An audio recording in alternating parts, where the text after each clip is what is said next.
আসসালামু আলাইকুম mister investor. আপনার বিনিয়োগ নিরাপদ হোক। আমাদের স্মার্ট ট্রেডিং কোর্সের তৃতীয় ক্লাসে সবাইকে স্বাগতম। যারা আমাদের ক্লাসে প্রথমবারের মতো অংশগ্রহণ করতে যাচ্ছেন তাদেরকে অনুরোধ জানাবো আপনারা আমাদের পূর্বের ক্লাসগুলিতে অংশগ্রহণ করুন, অন্যথায় আপনারা আমাদের ভিডিওটি ভালো করে বুঝতে পারবেন না। সঠিক স্টকে বিনিয়োগ হতে পারে আপনার উত্তরাধিকারীদের জন্য রেখে যাওয়া উর্বর জমির মতো। কথাটা সত্য এবং সেটা আমরা সহজে আপনাদেরকে বোঝানোর চেষ্টা করি। আপনি যদি একটা উর্বর জমি কিনেন, সেই জমি থেকে বছর বছর আপনি ফসল উৎপাদন করে মুনাফা পাবেন। একইভাবে আপনি যদি একটা পুঁজিবাজারের ভালো স্টকে বিনিয়োগ করেন, আপনি বছর বছর মুনাফা পাবেন ডিভিডেন্ড আকারে।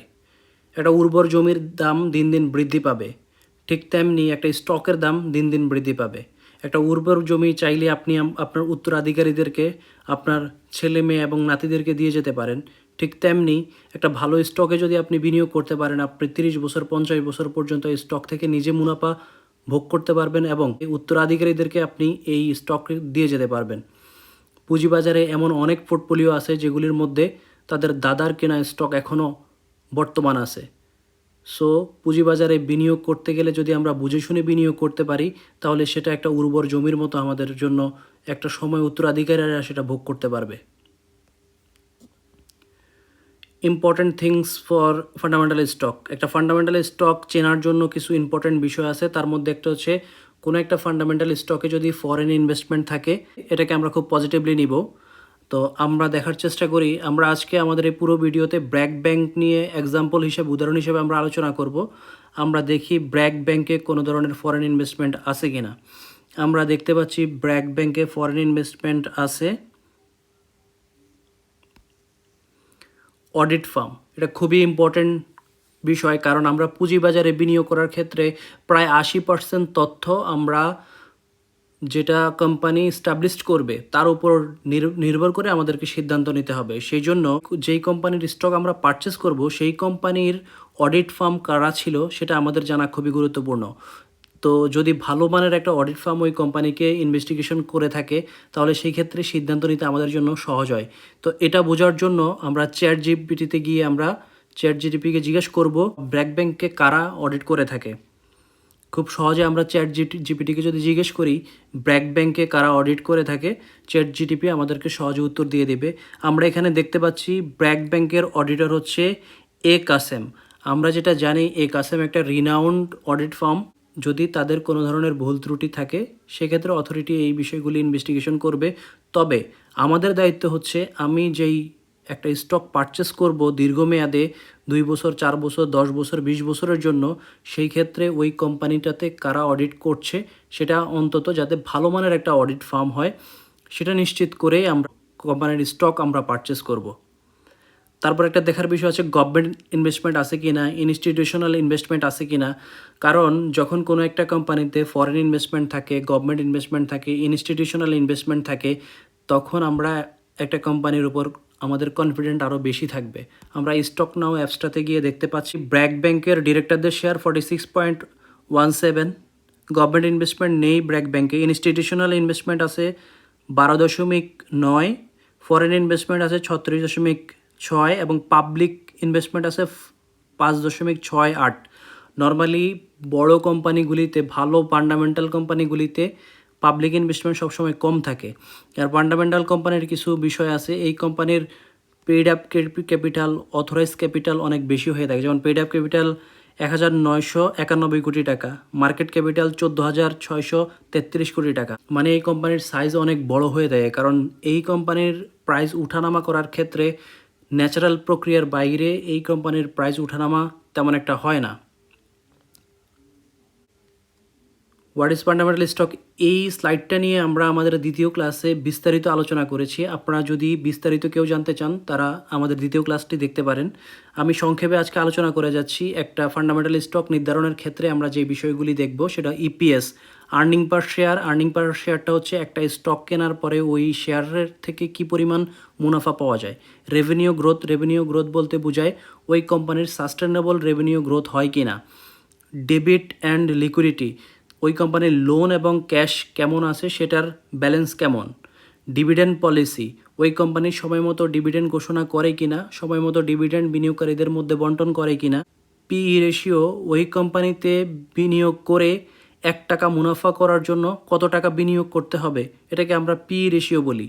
নেট অ্যাসেট ভ্যালু, ওই কোম্পানির টোটাল সম্পদকে টোটাল শেয়ার দিয়ে ভাগ করলে যে ভ্যালুটা আসে সেটাকে আমরা এনএভি বলি।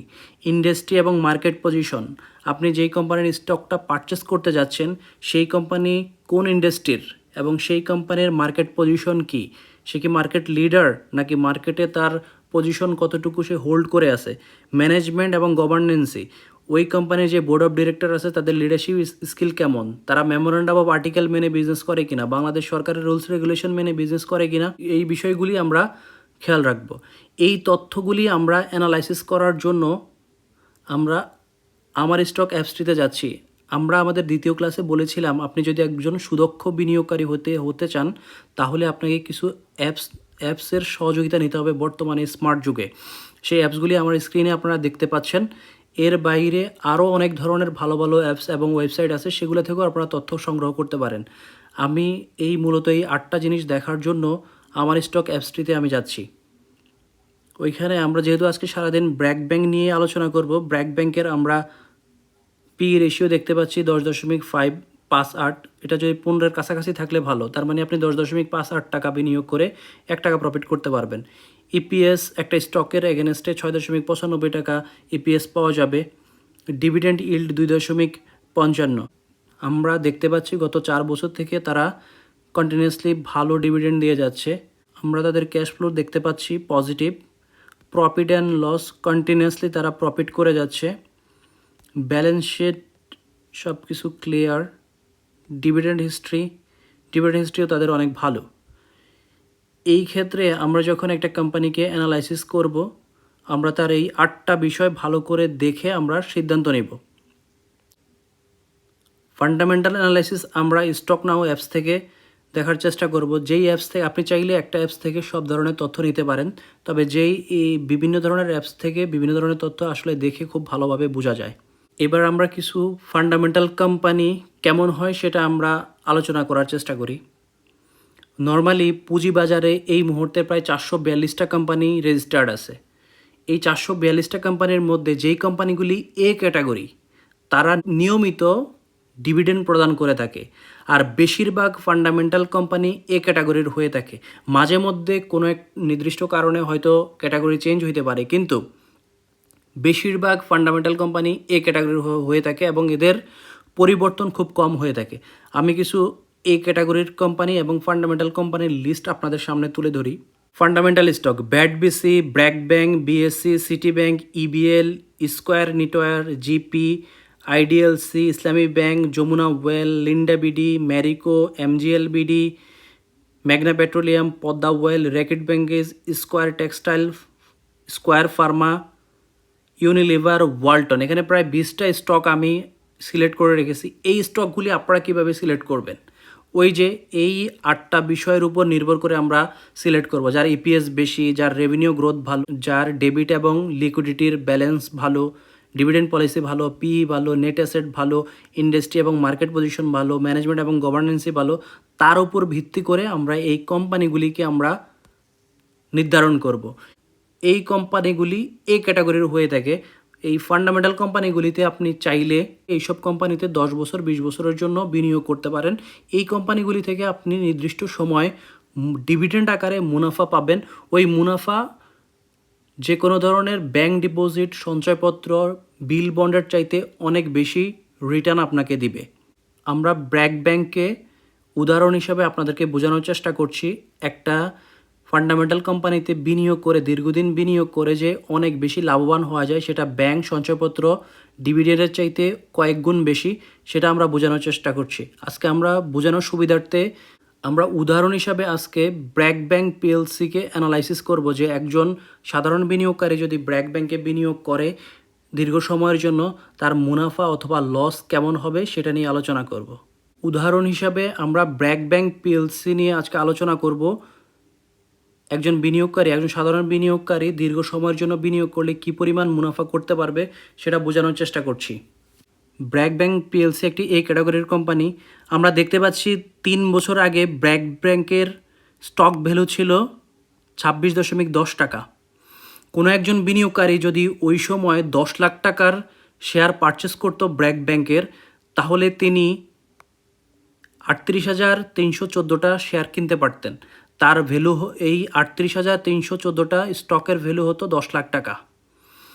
11 সেপ্টেম্বর 2025 তারিখে ব্র্যাক ব্যাংকের স্টকের ভ্যালু হচ্ছে 73.50 এবং 11 সেপ্টেম্বর 2025 তারিখে ওনার ওই 3 বছর আগে যেই 38,314টা স্টক উনি পারচেস করেছেন, সেই স্টকের দাম বর্তমানে 28,16,079 টাকা। আর এই 3 বছর যেহেতু উনি স্টকটা হোল্ড করছেন, তার জন্য 2022 সালে উনি ডিভিডেন্ড পেতেন 15%, 2023 সালে 20%, 2025 সালে 25% ডিভিডেন্ড তিনি পেতেন। আর এই টোটাল ডিভিডেন্ডের পরিমাণ হতো 2,29,884। তাহলে ওনার অ্যাসেট গেইন হচ্ছে, ওই যে আমরা বলেছিলাম জমির মতো, জমি থেকে যেমন আপনি ফসল পাবেন, বছর বছর মুনাফা পাবেন, তেমনি স্টক থেকে আপনি ডিভিডেন্ড পাবেন বছর বছর। 3 বছরে জমি থেকে যদি আপনি ফসল পান হয়তো 2 লাখ টাকা 3 লাখ টাকার, তেমনি এখানে আপনি স্টক থেকে ডিভিডেন্ড পাবেন 2,29,884 টাকা। যেমনি একটা জমির দাম বৃদ্ধি পাবে, তেমনি একটা স্টকের দাম আপনি 3 বছর আগে কিনেছেন 10 লক্ষ টাকা দিয়ে, 10 লক্ষ টাকার স্টকের অ্যাসেট গেইন বর্তমানে 28,16,079 টাকা।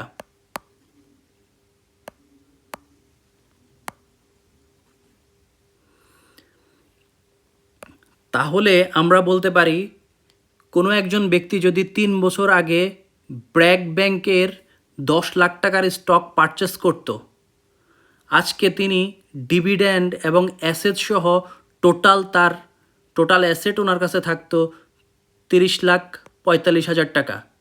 এই জন্য বুঝে শুনে যদি কোনো ভালো একটা কোম্পানিতে বিনিয়োগ করা যায়, তাহলে সেটা সঞ্চয়পত্র, ব্যাংক এবং বিল বন্ডের চাইতে অনেক বেশি মুনাফা আপনাকে দিবে। আপনি যদি কোনো একটা ব্যাংকে এই 10 লক্ষ টাকা জমা করতেন, তাহলে হয়তো আপনি বছর বছর 50,000 বা 1 লক্ষ টাকা করে মুনাফা পেতেন, কিন্তু আপনার ওই 10 লক্ষ টাকা একই রকম থাকতো। কিন্তু আপনি পুঁজিবাজারে বুঝে শুনে যদি বিনিয়োগ করেন, তাহলে এই 10 লক্ষ টাকা 3 বছরে 30 লাখও হইতে পারে, 40 লাখও হইতে পারে, আরও অনেক বেশিও হইতে পারে। সো বুঝে শুনে বিনিয়োগ করলে ফান্ডামেন্টাল স্টকে সেটা থেকে মুনাফা, অ্যাসেট গেইন দুইটাই হয়। আমরা যখন দীর্ঘমেয়াদে কোনো একটা কোম্পানিতে বিনিয়োগ করতে যাব, আমাদেরকে এই দুইটা প্রশ্নের উত্তর ভালোভাবে আমাদের জানা থাকতে হবে। একটা হচ্ছে হোয়াট ইজ আনরিয়েলাইজড গেইন। আনরিয়েলাইজড গেইন হচ্ছে আপনি কোনো একটা স্টক পারচেস করার পরে স্টকের দাম বৃদ্ধি পেল, কিন্তু আপনি তখনও স্টকটা বিক্রি করেননি, ওই সময় যে গ্যাপটা হয় সেটাকে আনরিয়েলাইজড গেইন বলে। যেমন আপনি 10 লক্ষ টাকা দিয়ে ব্র্যাক ব্যাংকের স্টক কিনলেন, এই স্টকের দাম 30 লাখ টাকা হলো, কিন্তু আপনি বিক্রি করেননি, এটাকে বলা হয় আনরিয়েলাইজড গেইন। আপনি যদি বিক্রি করে দিতেন, তাহলে এটা হয়ে যেত আপনার অ্যাকচুয়াল গেইন। এটা হচ্ছে আনরিয়েলাইজড গেইন। যতক্ষণ পর্যন্ত আপনি বিক্রি না করবেন, ততক্ষণ পর্যন্ত সেটা হচ্ছে unrealised gain. What is unrealised loss? ধরা যাক আপনি ব্র্যাক ব্যাংকে 10 লক্ষ টাকার স্টক কিনলেন, ওই স্টকের দাম কমে 7 লক্ষ টাকা হয়ে গেল, তো আপনার 3 লাখ টাকা লস হলো। যতক্ষণ পর্যন্ত আপনি স্টকগুলি বিক্রি না করবেন, এই 3 লক্ষ টাকাকে বলা হবে আনরিয়েলাইজড লস। এই আনরিয়েলাইজড গেইন নিয়ে আলোচনার মূল বিষয় হচ্ছে, আমরা যখন কোনো একটা স্টক আরএসআই, ভলিউম, ট্রেন্ড দেখে দীর্ঘমেয়াদের জন্য আমরা বিনিয়োগ করি, তখন আমাদেরকে একটা বিষয় মাথায় রাখতে হবে। যেমন কোনো একটা স্টকের দাম যদি অনেক কম থাকে, একটা সার্টেন টাইম পরে সেই স্টকের দাম বৃদ্ধি পায়। যেমন বিকন ফার্মা এখন 127 টাকার কাছাকাছি, এই স্টকের দাম একটা সময় 300 টাকা হতে পারে, সেটা আমরা ধারণা করতে পারি, কারণ কোম্পানির কন্ডিশন অনুযায়ী আমরা এটা ধারণা করতে পারি এই স্টকের দাম একটা সময় 300 টাকা হতে পারে।